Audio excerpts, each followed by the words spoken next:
All right, you're good to get started. Great. Good afternoon, everyone. Welcome to day 2 of the Education Abroad Fair.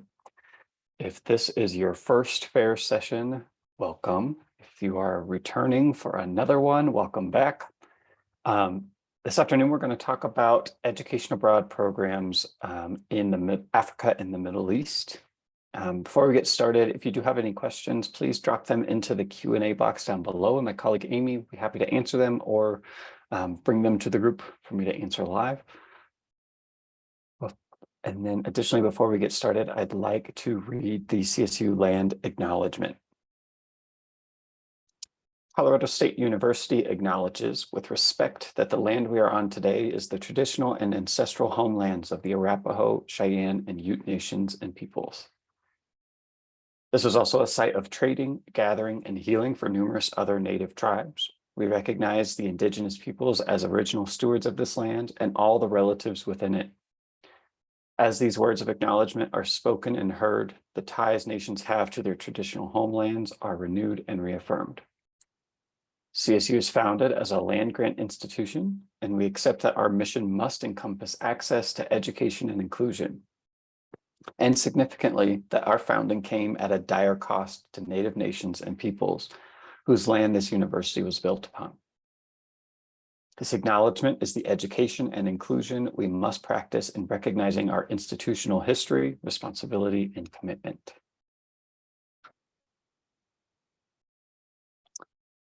So my name is Drew Doty. I'm an education abroad coordinator in the Office of International Programs. I use he, him, his pronouns. I advise for programs regionally in Africa and the Middle East. I help out with our risk management team, and I also advise for some of our unaffiliated programs all over the world. I'd like to start us off by doing a little bit of myth busting. So we hear all the time students worried that if they go abroad, they're going to end up having to delay their graduation. In fact, this isn't true. With good planning, it should not only enhance your degree, help you graduate on time, but in some cases, it may even help you graduate early. Secondly, we often hear that going abroad is going to be too expensive, that students may have to take out additional loans in order to make it happen. And while we do have programs that are certainly more expensive than the cost of attendance here at CSU, we have a great number of programs that are around the exact same cost, and even some that are less than the cost of attendance here at CSU. Kind of mentioned this before, but you can indeed fulfill your course requirements while you are abroad. We'll talk a little bit more about how you do that later in the presentation, but all of our Ed Abroad programs offered through our office are for academic credit. Lastly, we do have a risk management team, so our programs are safe. We have an international risk manager that is constantly monitoring and communicating some of the challenges or risks students might face while they're abroad. By working together, we foster safe and successful experiences for our students all over the world. All right, so here's just kind of a snapshot of the areas in Africa and the Middle East that our students are going. For undergraduate students, we have CSU faculty-led programs that go to Zambia, Morocco, South Africa, and Tanzania. We've got programs for students interested in conservation and zoology going to Tanzania and Kenya. For students interested in Arabic studies and international relations, we have programs in Jordan and Morocco. And then for students looking to go abroad and study at a university where there's going to be a wide variety of course offerings across many different disciplines, we have partnerships in South Africa and Ghana. So I study abroad in the Middle East or Africa. Well, many of the programs offered in this region of the world are going to be learning outside the classroom. So we'll certainly go over a few examples of this, but a lot of these programs are field-based learning, meaning you're not in a formal classroom, you're actually out in the local community or natural areas, national parks, things like that, conducting research, learning from the local community, learning by doing.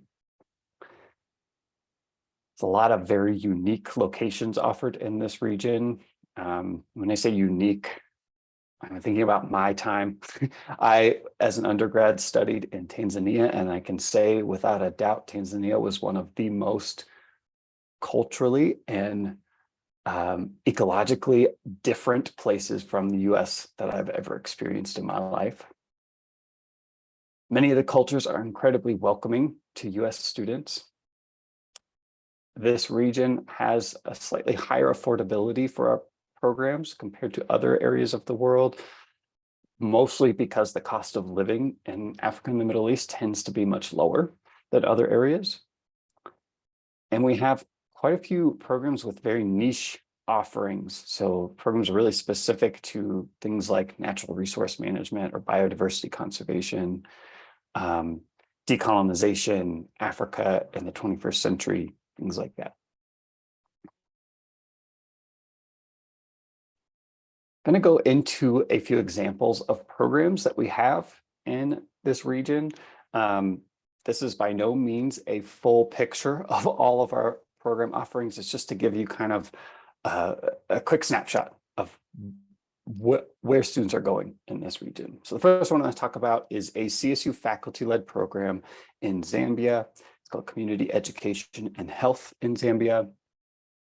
This summer, CSU faculty-led program takes place in Livingstone, Zambia, and it helps to assist Zambians in educational settings like schools, after-school programs, adult literacy programs, physical ed programs. They also work with community health areas like clinics, home-based healthcare, and health education programs.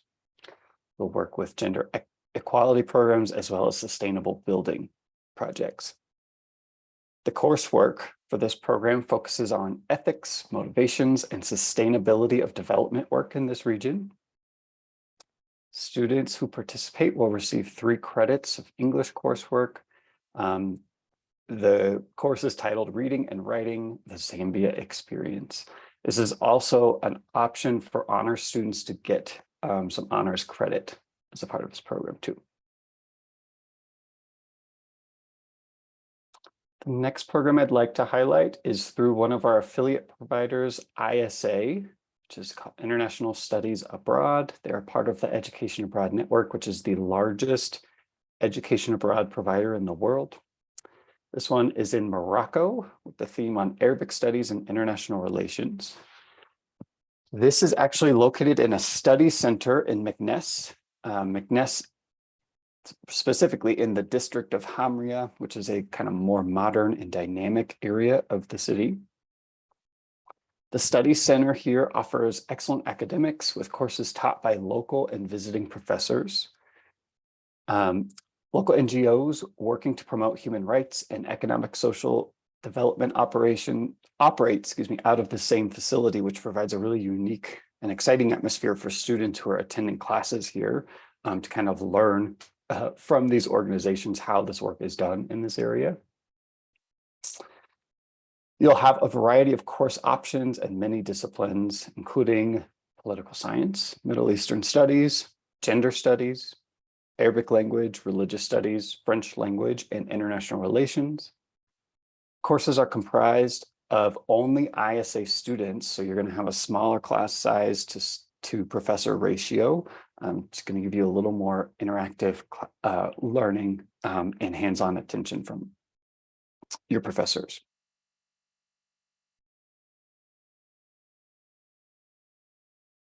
The next one is another program through one of our affiliate providers, CIEE. This one's in Cape Town, and it's a part of their open campus system.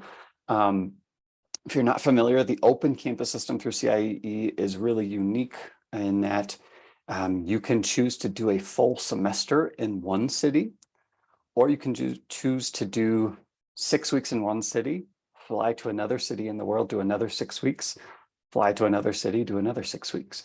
So it's kind of up to you. This Cape Town offering is kind of focused on arts and sciences, and it's based at the University of Cape Town. They also offer summer programming on this campus as well. Cape Town is one of the most important ports and capital cities of South Africa.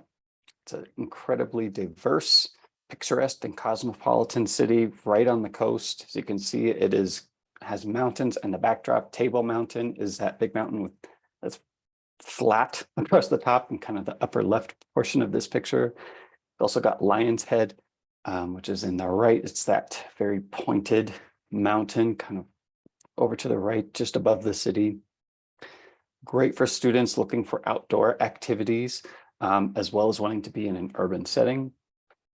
It's going to be designed for students of all academic backgrounds. The Arts and Science program features courses in anthropology, business, economics, engineering, history, liberal arts, linguistics, literature, media, science, information technology, politics, gender studies, and more. All these courses are going to be delivered in English. You're going to be earning credits alongside students from all over the world. University of Cape Town is one of the top ranked universities in Africa and internationally recognized by the QS World University Ranking System as 9th in the world for development studies, 23rd for environmental science and engineering, and 48th for oceanography.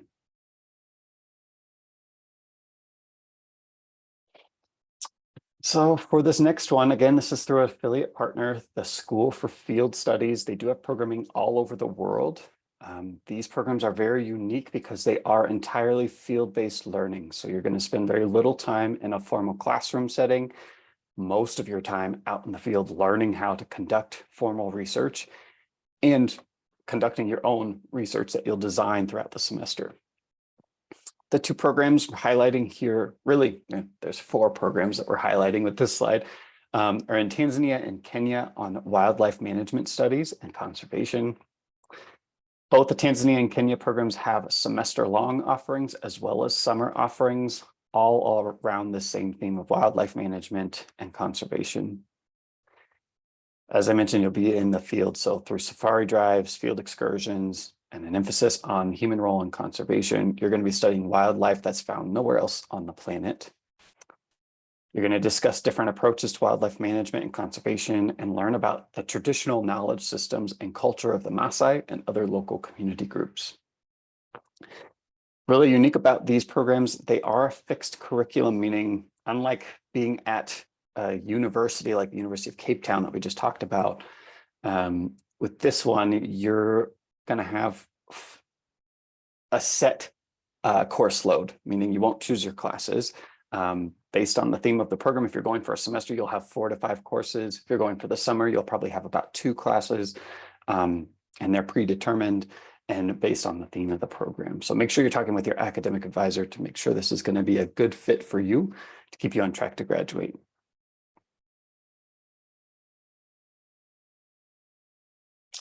All right. So as you prepare to go abroad, you're going to work with 3 kind of main groups of people. First one's going to be a CSU Education Abroad coordinator, someone like myself. They're going to help. We're here to help you kind of think through all the logistics of preparing to go abroad, and we can direct you in different places to get different questions answered as needed. You'll have your CSU academic advisor or ASC.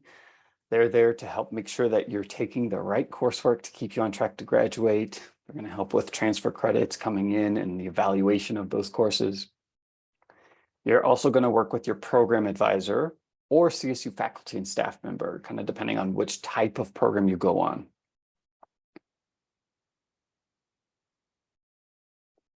For students who use financial aid, good news is that you can use the majority of your financial aid to help pay for your education abroad experience.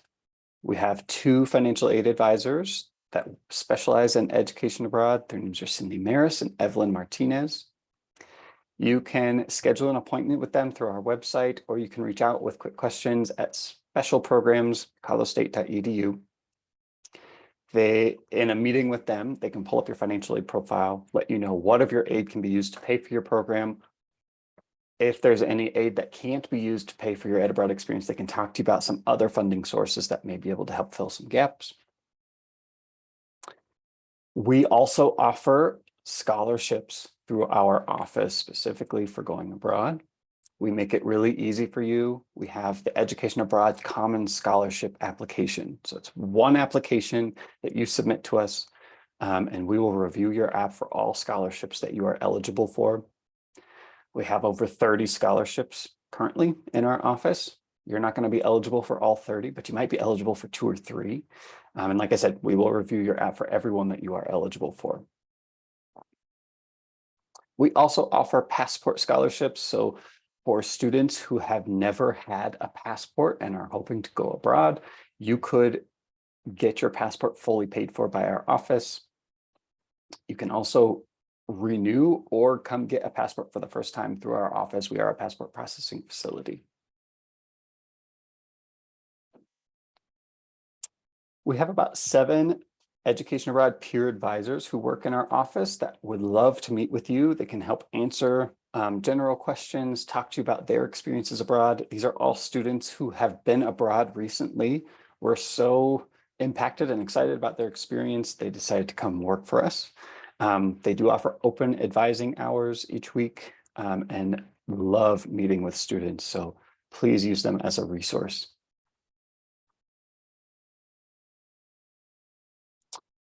If you're hoping to meet with a coordinator in our office for more specific questions, we also offer open advising hours Tuesdays 1 to 4 p.m., Wednesdays 9 to 12, and 1 to 4, and Thursdays 9 to 12. If you'd like to schedule an appointment, if you'd like to attend an open advising time, you can scan this code right now. It's going to take you to our Contact Us page where you can get more information. We do offer open advising in person as well as through Zoom. If you're wanting to come in person, our offices are located in Laurel Hall, which is on the northeast side of the Oval.